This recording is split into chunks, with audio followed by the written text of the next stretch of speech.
Assalamualaikum warahmatullahi wabarakatuh. Waalaikumsalam warahmatullahi wabarakatuh. Bismillahirrahmanirrahim. Alhamdulillahi rabbil alamin. Wassalatu wassalamu ala ashrafil anbiya'i wal mursalin, imamil muttaqin, sayyidil ghurril muhajjalin, wa ala alihi wa ashabihil mujahidin at-tahirin, amma ba'du. Saudara-saudara kaum muslimin rahimakumullah, sesungguhnya gaya hidup seseorang sangat ditentukan oleh cara bagaimana dia memandang hidup ini. Dengan kata lain, bagaimana seseorang memandang hidup, begitulah dia akan hidup. Oleh sebab itu, untuk mengubah keadaan seseorang harus diawali lebih dahulu dengan mengubah caranya memandang kehidupan ini. Itulah sebabnya dalam surah Ar-Ra'd ayat 11 Allah Subhanahu wa ta'ala menjelaskan, Innallaha la yughayyiru ma biqaumin hatta yughayyiru ma bi anfusihim. Allah Subhanahu wa ta'ala tidak akan mengubah nasib dan keadaan satu kaum sampai kaum itu berusaha mengubah apa yang ada di dalam diri mereka sendiri. Yang ada di dalam diri itu tentu tidak lain adalah rule of thinking, bahasa kerennya state of mind, kata orang Kulon, cara berpikir, cara memandang kehidupan yang akan sangat mewarnai cara orang menjalani kehidupan itu sendiri. Oleh karena itu, pada pertemuan kali ini kita akan membicarakan tentang dasar dan tujuan hidup dari seorang muslim di dalam kehidupan ini. Yang pertama, tentang dasar dan landasan hidup. Seorang muslim tak dapat lain mendasarkan kehidupannya dengan Islam. Di dalam mendasari kehidupan dengan Islam ini, Allah Subhanahu wa ta'ala menuntut, Ya ayyuhalladzina amanu dkhulu fis silmi kafah. Hai orang-orang yang beriman, masuklah kamu ke dalam Islam itu secara total, secara utuh, secara seluruhnya. Jangan separuh-separuh, jangan sepotong-sepotong. Mendasari hidup dengan Islam artinya menjadikan Islam sebagai way of life, sebagai rule of thinking, sebagai state of mind di dalam kita memecahkan problema-problema kehidupan, sehingga tidak satu persoalan hidup yang bagaimanapun kecilnya sekalipun yang tidak tersentuh oleh nilai-nilai ajaran agama Islam ini. Kemudian di dalam mendasarkan hidupnya dengan Islam, ia mempunyai satu keyakinan. Pertama, Islam sebagai dasar hidupnya adalah agama yang sesuai dengan fitrah daripada manusia. Allah Subhanahu wa ta'ala pencipta manusia. Allah Subhanahu wa ta'ala yang menurunkan agama Islam. Oleh sebab itu, tentu saja seluruh konsepsi Islam ini sudah diukur sedemikian rupa sesuai dengan kemampuan yang dimiliki oleh manusia. Secara logika bisa kita katakan, pabrik mobil di Jerman misalnya bikin mobil namanya Mercy. Seiring dengan itu dikeluarkannya buku petunjuk. Mobil ini bernama Mercy, kecepatan maksimal sekian ratus kilometer per jam, daya angkutnya sekian ratus kilogram. Kalau rusak memperbaikinya ini onderdilnya itu umpamanya.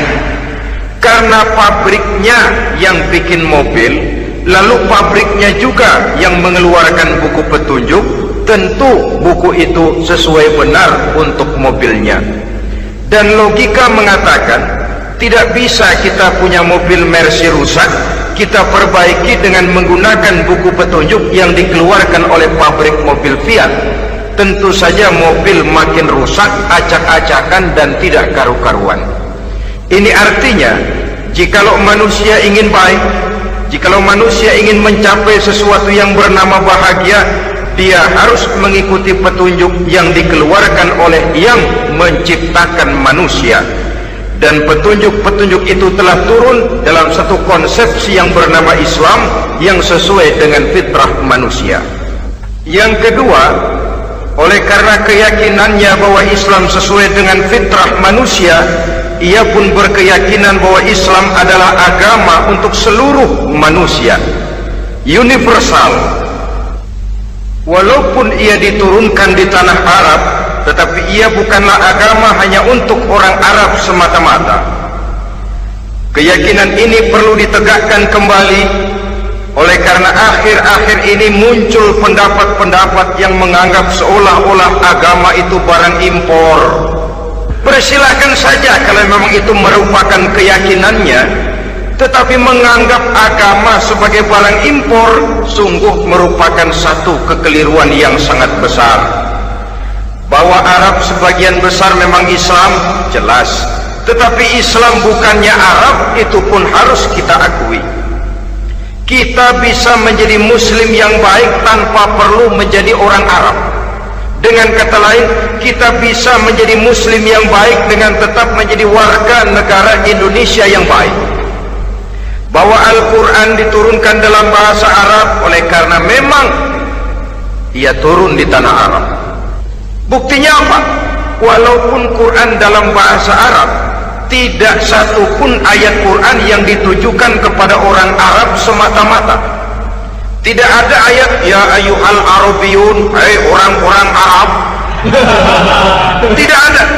Yang ada malah ya ayyuhan nas, wahai manusia.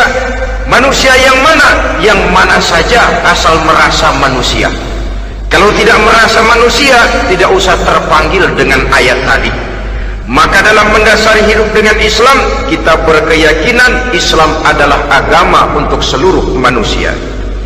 Yang ketiga, di dalam mendasari hidup dengan Islam, kita berkeyakinan Islam adalah agama terakhir yang diturunkan kepada Rasul terakhir.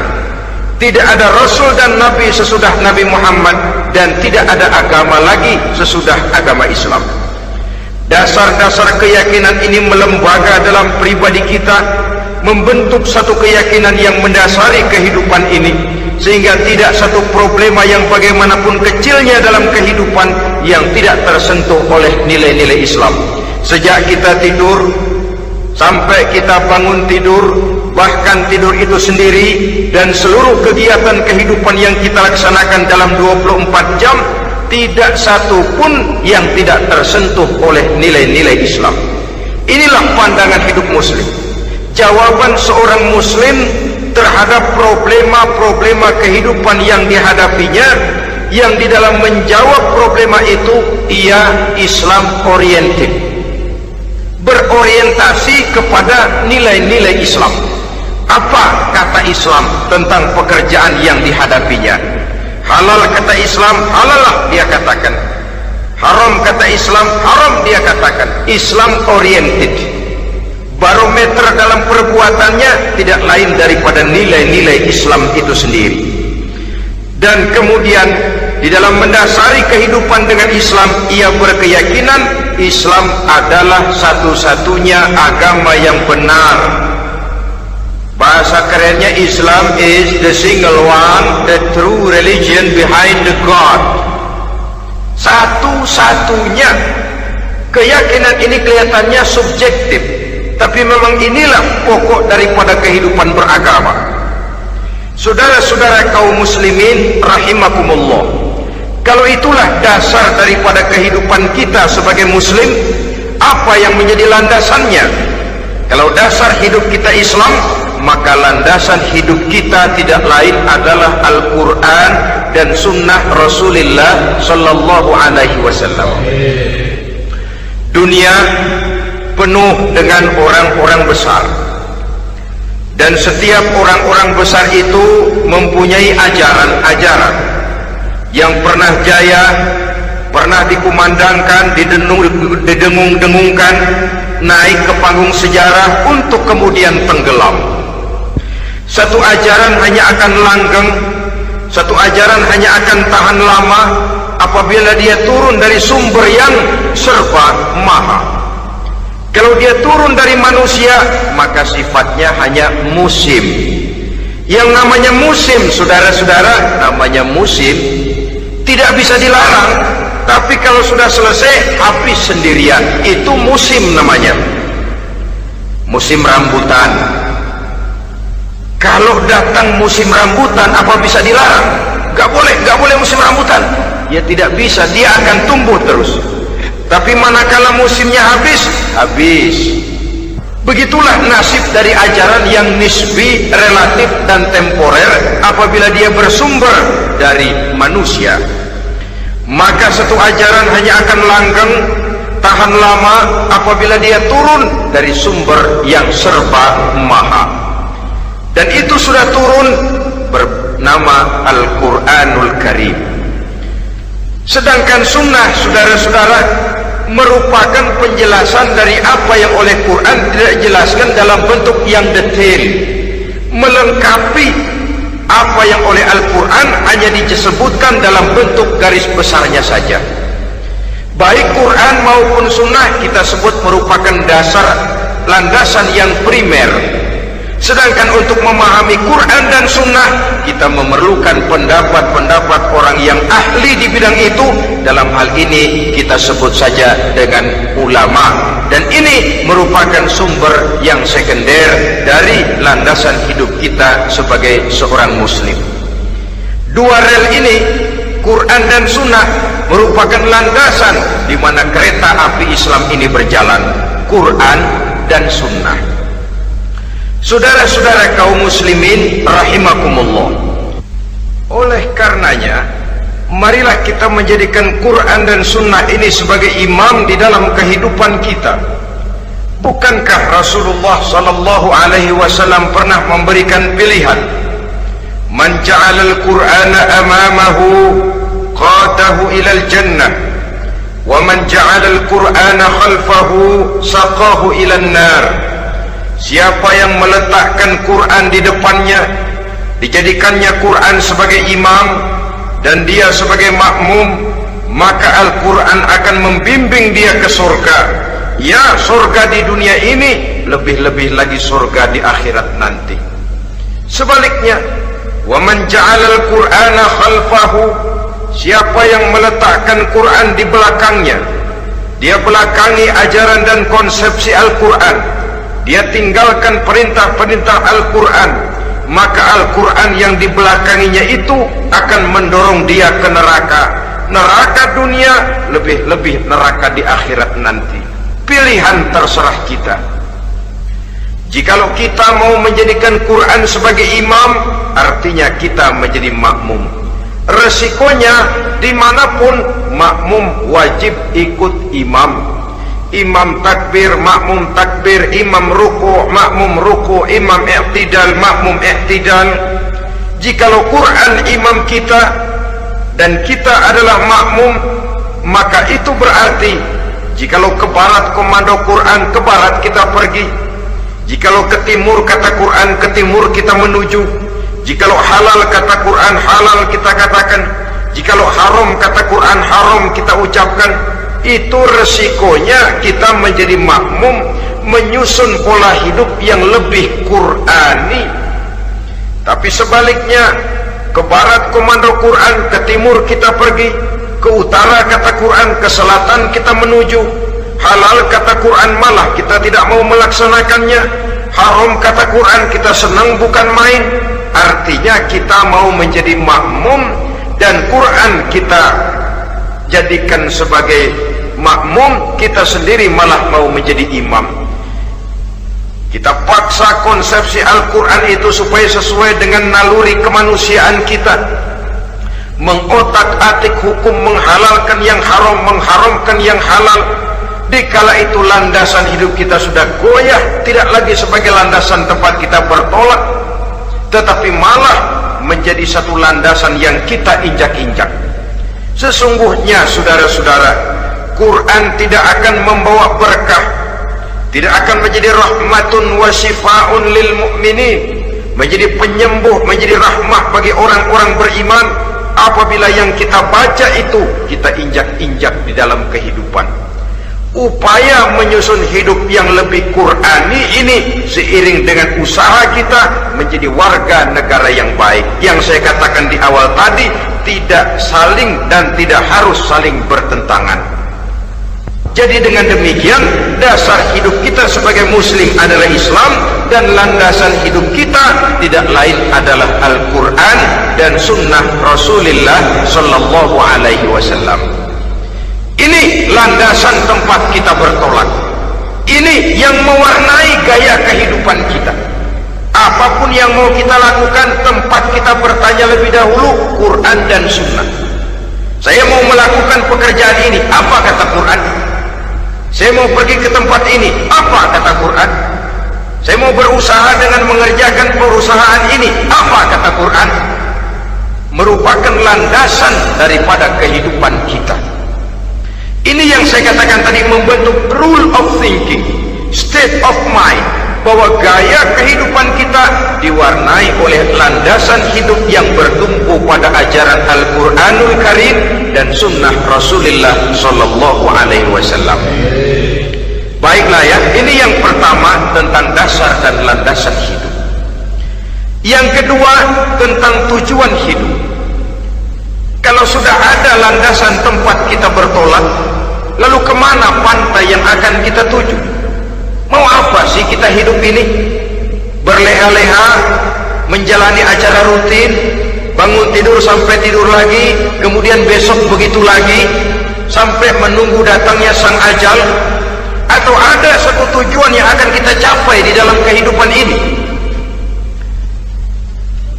Apabila kita teliti, maka Al-Quran mengajarkan tujuan hidup setiap muslim pada dasarnya ada dua.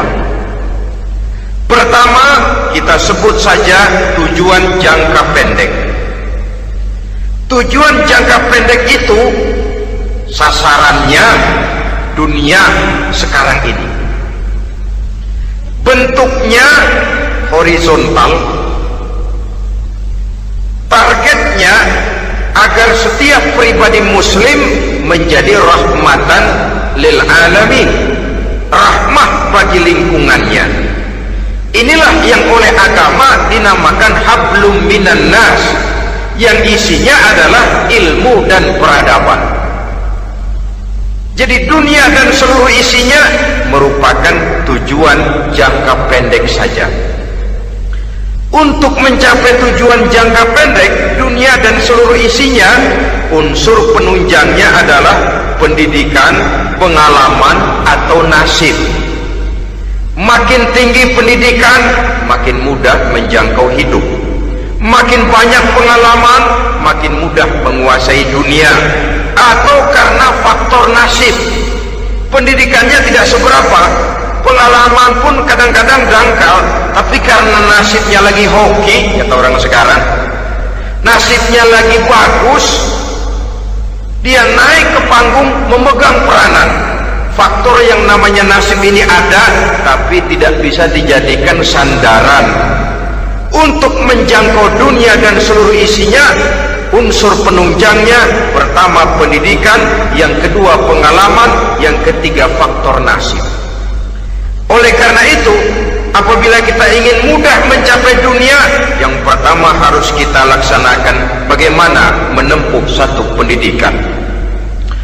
Di zaman sekarang orang terangsang untuk hidup dalam pola yang oleh orang-orang priangan disebut hardolin. Saudara tahu hardolin? Itu potongan dari dahar modal ulin. Filsafat hidup yang pakaian mau bagus, makan mau enak, kerja nggak mau. Akhirnya jadilah dia penghayal kelas berat, tukang-tukang lamun kelas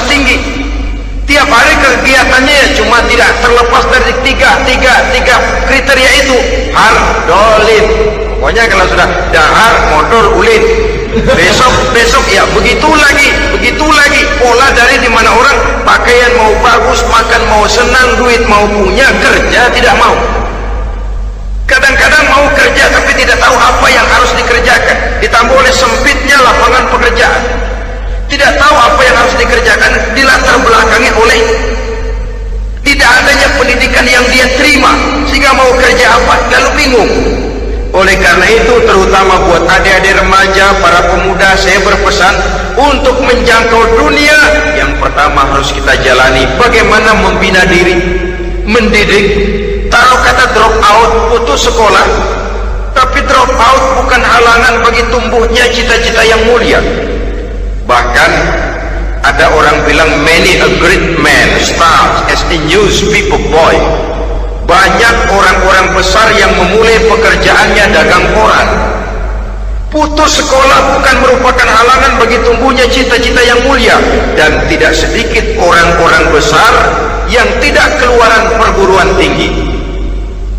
Tidak sedikit orang-orang besar yang tidak merupakan produk dari perguruan tinggi tertentu, tapi kerajinannya belajar, banyak membaca, banyak bergaul, autodidak. Syukur kalau masih bisa menempuh pendidikan yang formal.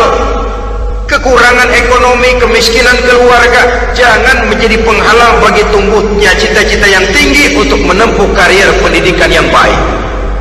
Ini memang baik, tapi bagaimanapun kata orang, lebih baik makan singkong beneran daripada makan roti ngimpi. Artinya jikalau memang perlu, lebih baik sekolah sambil dagang koran, nyemir sepatu, parkir mobil, daripada hardolin itu tadi.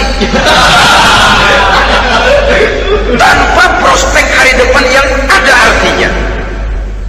Dan pendidikan memang merupakan sesuatu yang baik, tapi tanpa ini rasanya kita akan sulit untuk menjangkau dunia, tersisih di pojok-pojok kehidupan.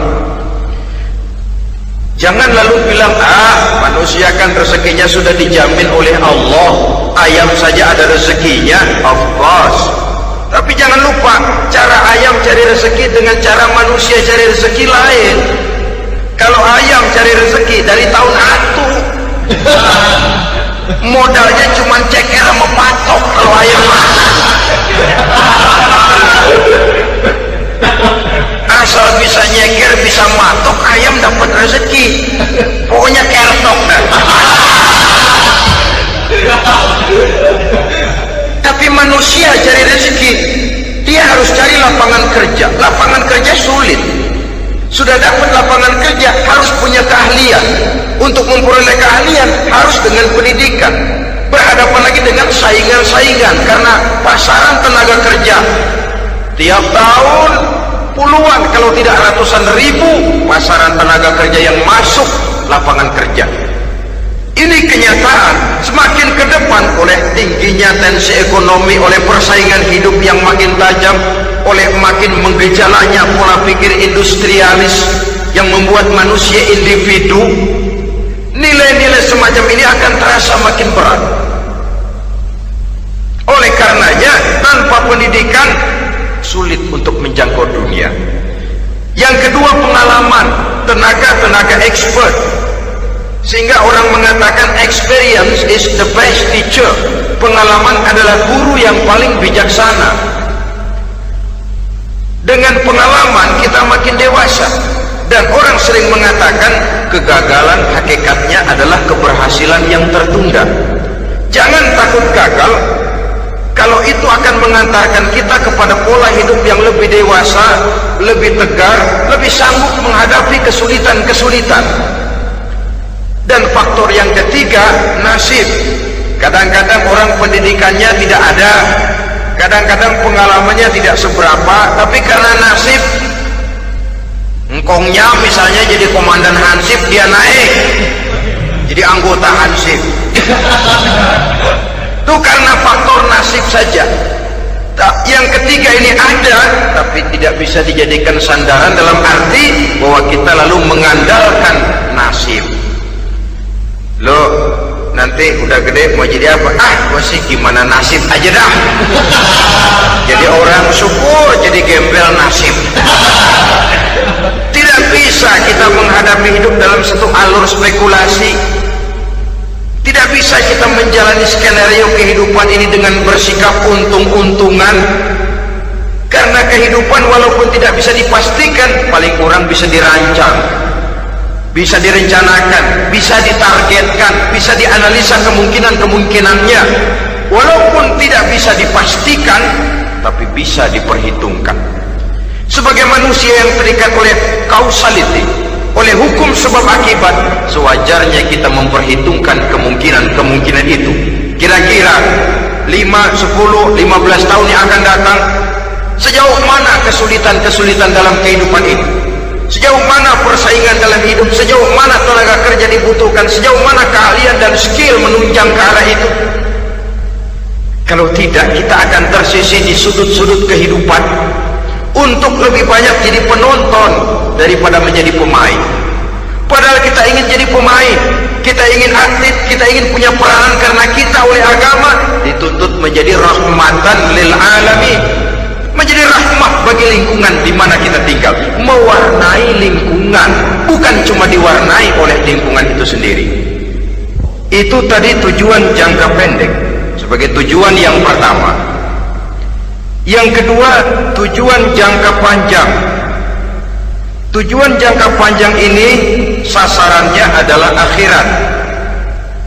Bentuknya vertikal, targetnya adalah mardotillah atau ridho daripada Allah. Dan ini yang oleh agama dinamakan dengan hablum minallah, tali vertikal yang menghubungkan manusia langsung dengan Tuhannya.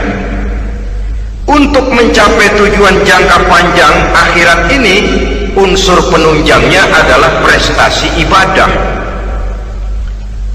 Kalau untuk tujuan jangka pendek, dunia dan seluruh isinya, pendidikan, pengalaman, dan nasib memegang peranan yang sangat penting, maka untuk akhirat, pendidikan, pengalaman, nasib tidak punya pengaruh banyak.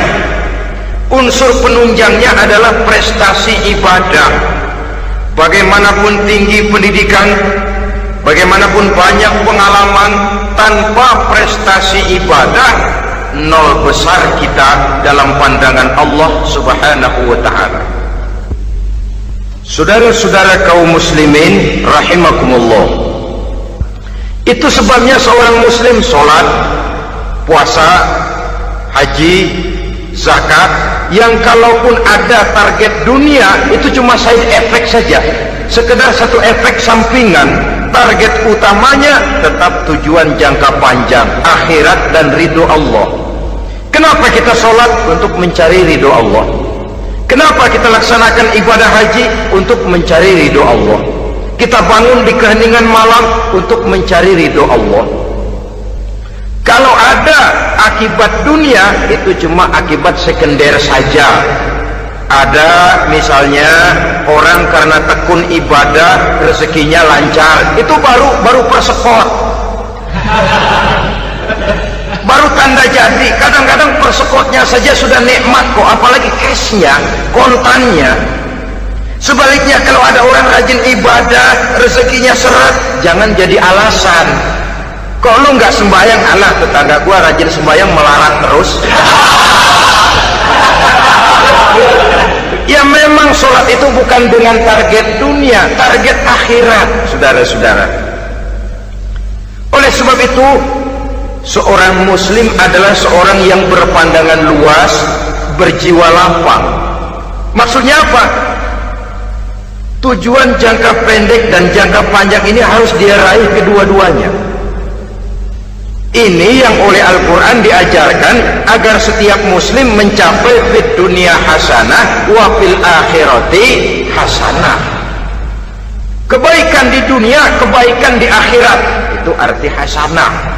Jangan macam orang dulu, punya istri dua pergi haji, yang satu yang muda istrinya namanya Hasanah, yang satu namanya Khadijah. Waktu tawaf keliling Ka'bah, si suami ini nggak bisa doa apa-apa kecuali Rabbana Atina itu.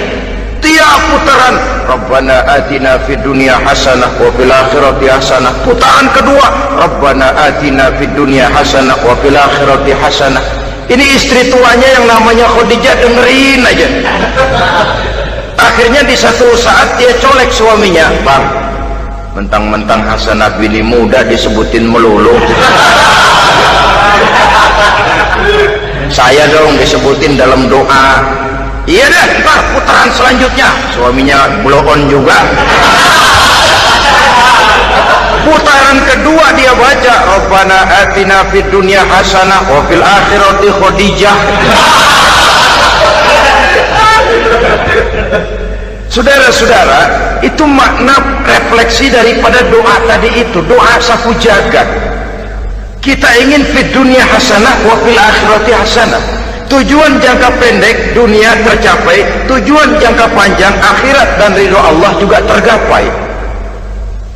Oleh sebab itu Al-Quran menjelaskan, wabtaghi fima atakallahu ad-daral akhirah wa la tansa nasibaka minad dunya. Dengan karunia yang diberikan Allah kepadamu, carilah bahagia akhirat. Wa la tansa nasibaka minad dunya, tetapi jangan lupakan bagianmu dalam kehidupan di dunia ini. Cari akhirat, utamakan akhirat dengan tidak usah melupakan jatahmu di dunia. Kenapa saya katakan seorang muslim berjiwa besar? Sebab andai kata dia gagal mencapai tujuan jangka pendek, andai kata dia gagal di dunia, dan dia oleh Islam diajarkan jangan sampai gagal, tapi andai kata dia gagal, dia masih punya tujuan jangka panjang, akhirat dan ridho Allah. Dia masih bisa menghibur diri, biarlah di dunia kita sederhana, bahkan biarlah susah di dunia, asal di akhirat kita bahagia. Orang yang tidak punya pandangan hidup semacam ini, surgalah dunia ini, segalanya telah tertumpu di sini. Bila umurnya selesai, ajalnya datang, selesai sudah, surganya sampai di situ, dan dia tidak punya pengharapan lain di belakang itu. Maka seluruhnya bertumpu pada kehidupan di dunia. Padahal dunia seperti air laut, makin diminum makin haus, makin kering tenggorokan. Dunia yang diperturutkan menyeret manusia ke dalam lingkaran setan, terjebak dalam sifat yang namanya tamak bin rakus alias serakah.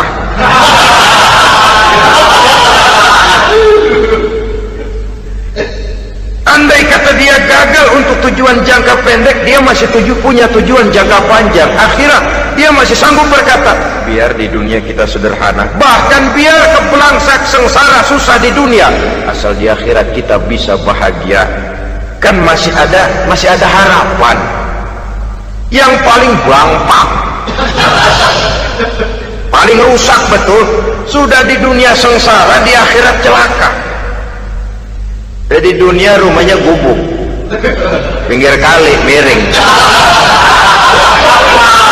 asal hujan bocor, utang selebar warung. Bayang kagak, ngaji enggak, puasa enggak, saban malam miring mulu. Saudara hadirin yang saya hormati, lalu kapan mau bahagia kalau sudah di sini susah, di sana akan susah juga. Ini yang pertama, seorang muslim, seorang yang optimis, berjiwa besar, luas pandangan. Kegagalan dia dalam jangka pendek tidak menyebabkan dia melupakan tujuan jangka panjang. Yang kedua, positifnya apa? Cara dia mencapai tujuan jangka pendek diwarnai oleh keyakinan adanya tujuan jangka panjang. Dia memang benar cari harta, tapi karena dia yakin ada akhirat, Allah ridho apa tidak. Ini positifnya. Saya memang cari duit, tapi dengan cara ini Allah ridho apa tidak. Saya memang ingin berpakaian yang rapi, tapi dengan tidak menutup aurat begini, Allah ridho atau tidak. Saya memang bergaul menghormati teman, tapi terjebak dalam minuman keras karena menghormati teman, Allah ridho apa tidak. Ini orang yang punya tujuan jangka panjang. Segalanya diberikan bingkai dengan pertanyaan, Allah ridho atau tidak. Keyakinannya terhadap tujuan jangka panjang mewarnai gaya hidupnya di dunia ini, mencapai tujuan jangka pendek tadi. Mau minum, Allah ridho apa enggak ini? Mau makan, yang saya makan Allah ridho apa enggak? Pendeknya apapun yang mau dia kerjakan, karena dia punya keyakinan tujuan jangka panjang, dia selalu menimbang terhadap ridho Allah tadi. Jadi tanpa prestasi ibadah, kita nol besar dalam pandangan Allah. Ini nilai manusia yang hakiki di sini. Ini makna inna akramakum indallahi atqakum. Di akhirat nanti kan tidak pernah akan disidang, kamu pendidikan setinggi apa? Tidak. Gelarmu berapa renteng? Profesor, doktor? Tidak. Akhirat hanya menyidang kau sholat atau tidak, kau puasa atau tidak, kau zakat atau tidak. Diberikan kamu harta yang banyak, dari mana kau dapat, kemana kau belanjakan. Prestasi ibadah itu yang ditanya. Setinggi apa pendidikan, sebanyak apa pengalaman, no problem, tidak jadi masalah di akhirat itu. Prestasi ibadah itu yang akan kita persembahkan di hadapan Allah. Itu makna inna akramakum indallahi atqakum. Kerbau dinilai dari dagingnya, makin gemuk makin mahal harganya. Tapi ada perkutut lebih mahal dari kerbau. Perkutut itu mahalan mentahnya loh daripada matangnya. Karena harga perkutut pada suaranya. Lalu di mana harga manusia yang paling gemuk? Tidak. Suaranya, oh kalau manusia dinilai dari suaranya, barangkali Madonna nomor awal masuk surga. Hanyalah dengan prestasi ibadah kita bisa mencapai tujuan jangka panjang akhirat dan ridho Allah. Nah baiklah ya, kalau sudah jelas bahwa kita punya dua tujuan jangka hidup, jangka pendek dan jangka panjang, bagaimana Islam mengajarkan kita meraih dua ini? Pada prinsipnya Islam mengajarkan sistem keseimbangan dalam berbagai aspek kehidupan. Keseimbangan ini nampak dengan nyata diajarkan oleh agama kita, seperti ayat yang saya bacakan tadi. Dengan karunia yang diberikan Allah kepadamu, cari negeri akhirat, tapi jangan lupakan bagianmu di dunia ini. Dalam bentuk yang lebih nyata, bekerjalah untuk duniamu seolah kau akan hidup buat selamanya, tapi bekerjalah buat akhiratmu seolah kau akan mati besok.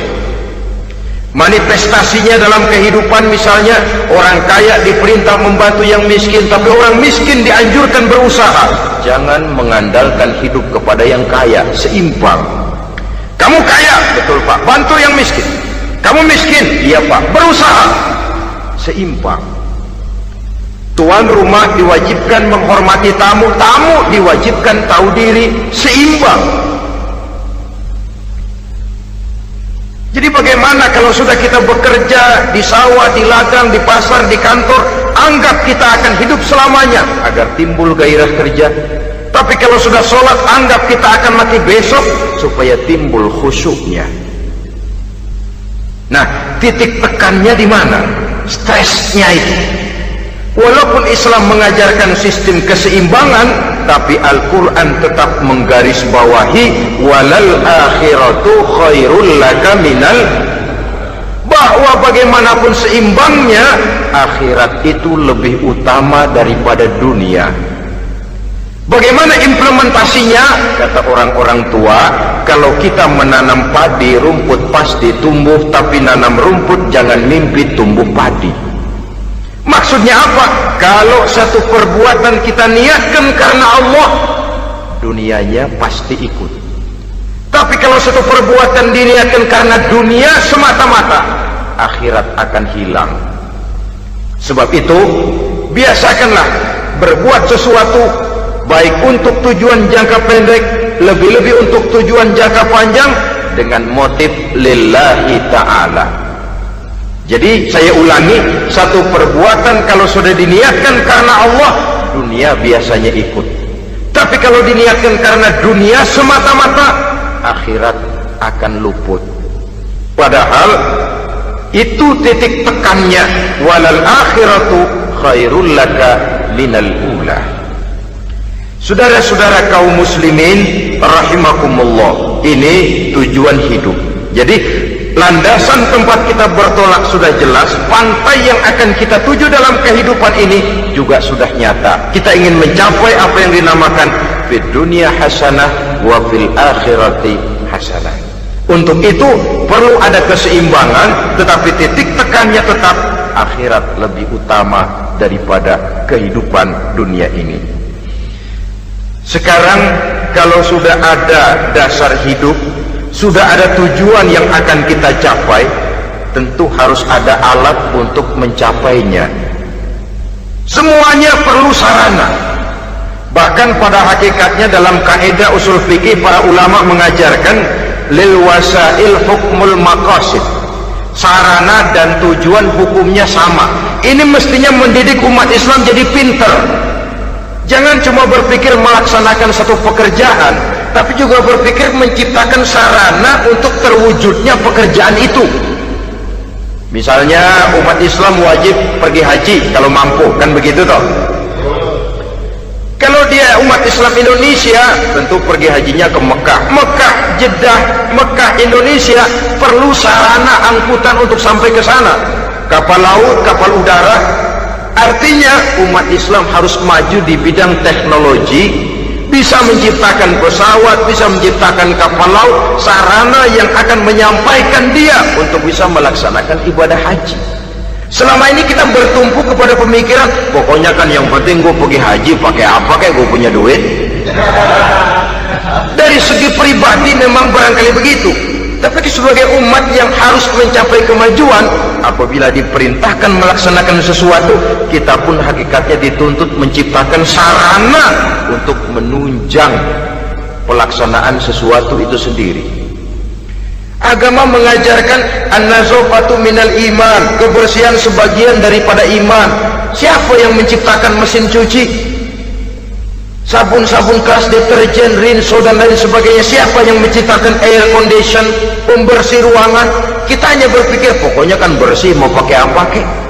Kita jarang yang berpikir kepada pewujudan teknologi modern untuk menerjemahkan hadis itu. Syukurlah belakangan ini sudah muncul teknokrat muslim yang dijiwai oleh semangat Al-Quran, membuka tabir rahasia konsepsi Islam di lapangan teknologi modern, yang makin lama makin menunjukkan tuntutan kebutuhan daripada umat itu sendiri. Dengan demikian, apabila ada tujuan hidup, kita memerlukan alat untuk mencapai tujuan tadi. Supaya tujuan fid dunya hasanah wa fil akhirati hasanah tercapai, apa alat yang harus kita pakai? Kita lihat surah At-Taubah ayat 111 memberikan jawaban. Innallaha ashtara minal mu'minina anfusahum wa amwalahum bi anna lahumul jannah. Sesungguhnya Allah telah membeli dari orang-orang beriman diri mereka, harta mereka, bahwa sesungguhnya bagi mereka adalah surga.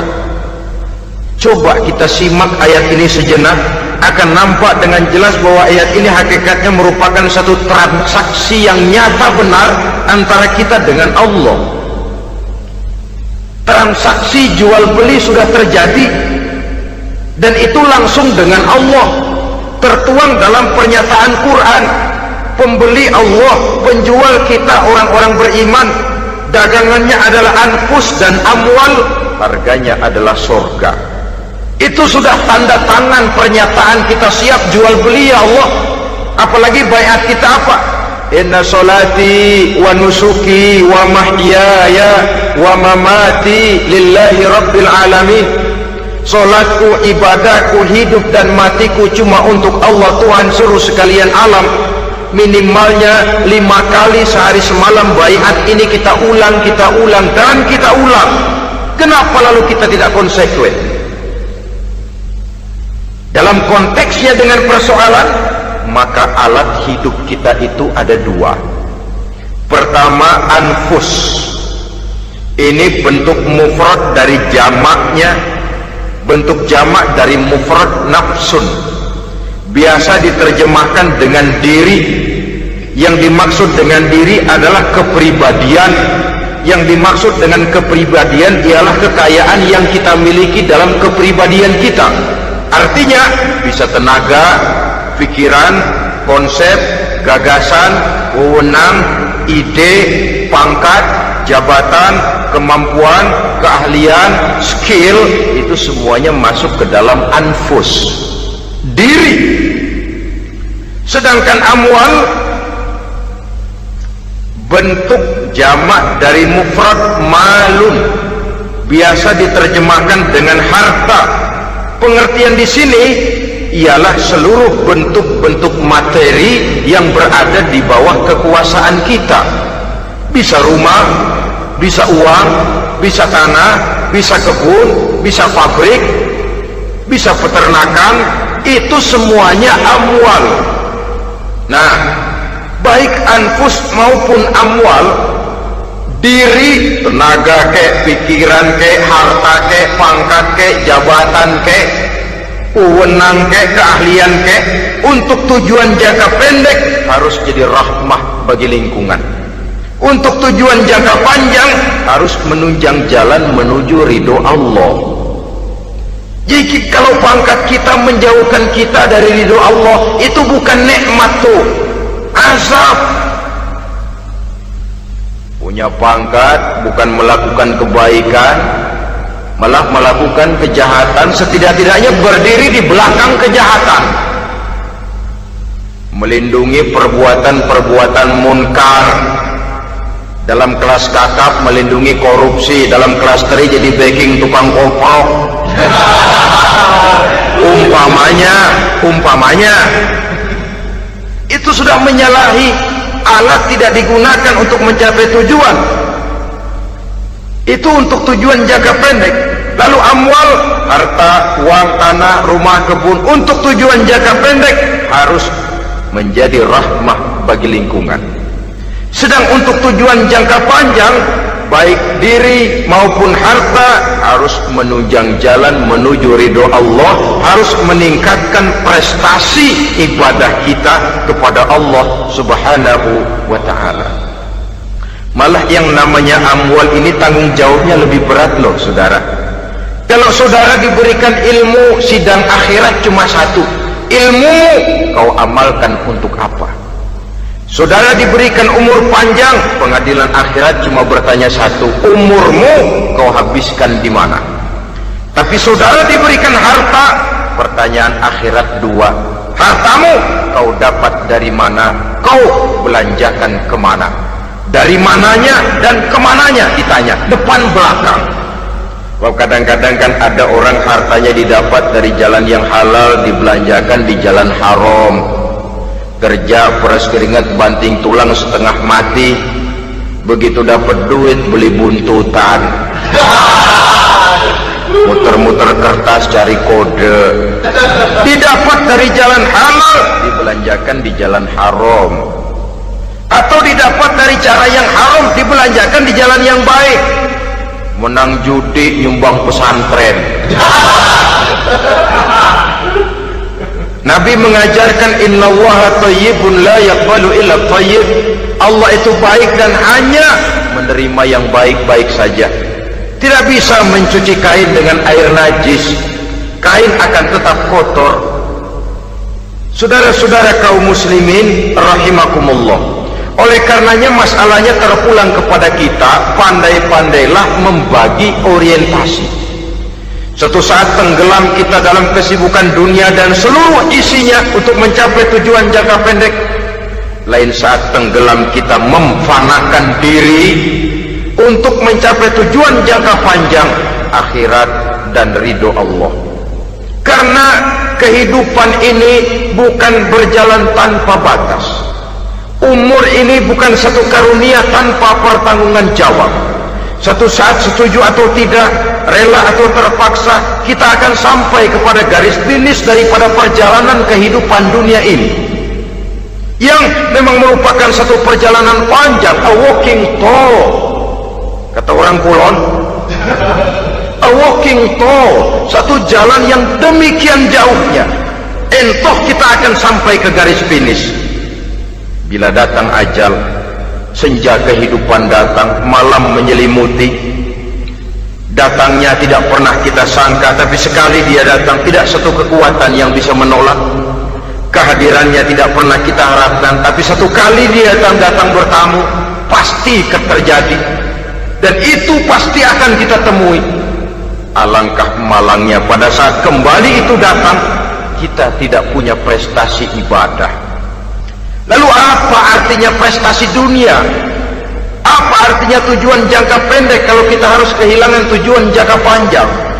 Rumah kita yang besar, pangkat kita yang tinggi, harta kita yang banyak, bisakah menolong kita untuk kalau sudah kumpul di padang mahsyar nanti?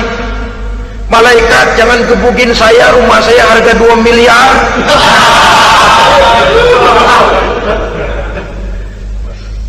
Sudahlah malaikat, damai saja, itu Rolls Royce saya. Pakai saja malaikat, pakai. Kata malaikat, gue budak, gue nggak butuh gituan. Hanya prestasi ibadah yang bisa menyelamatkan kita pada kondisi semacam itu.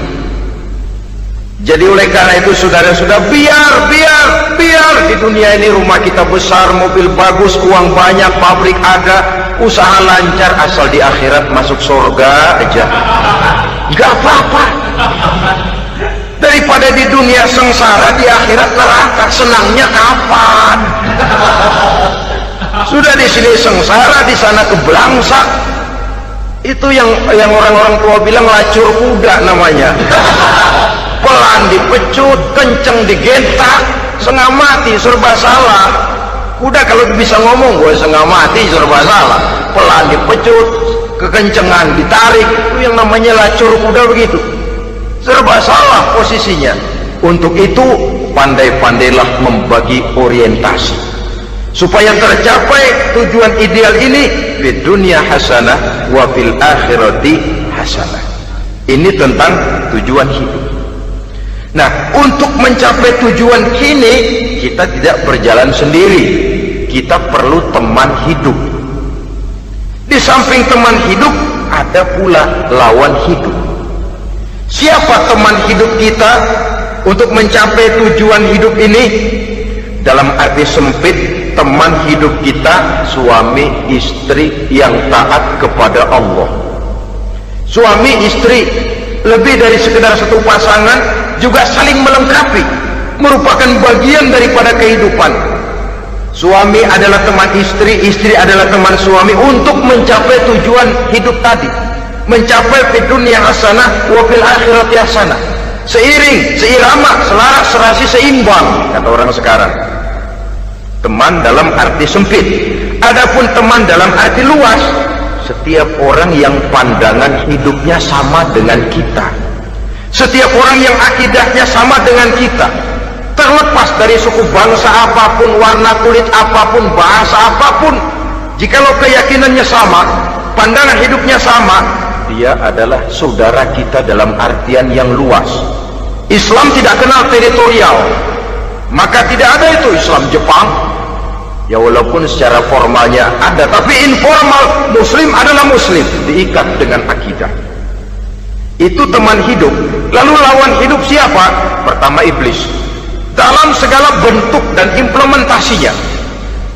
Yang kedua, setiap orang yang pandangan hidupnya tidak sama dengan kita secara ideologis, itulah lawan hidup kita. Maka yang teman jadikan teman, yang lawan jadikan lawan. Jangan teman dijadikan lawan, lawan dijadikan teman. Itu namanya kopiah dipasang di kaki, pak bakyak naik ke jidat. Wajar kalau kepala lalu jadi benjol. Salah milih teman, salah cari lawan. Salah milih teman, salah cari lawan. Akibatnya kita yang akan susah di kemudian hari nanti. Saudara-saudara kaum muslimin rahimakumullah, oleh karenanya pandai-pandailah dalam hidup ini. Yang teman jadikan teman, yang lawan jadikan lawan. Kalau lawan kita jadikan teman, sementara teman kita jadikan lawan, dan itu apa yang banyak terjadi dalam praktek kehidupan, kita tidak akan bisa mencapai tujuan karena akan tertarung di kaki sendiri. Nah, ini sajalah yang kita bicarakan pada pertemuan kali ini. Mudah-mudahan ada manfaatnya. Terima kasih atas segala perhatian, mohon maaf atas segala kekurangan. usikum wa nafsi bitaqwallah. Wassalamualaikum warahmatullahi wabarakatuh. Waalaikumsalam warahmatullahi wabarakatuh.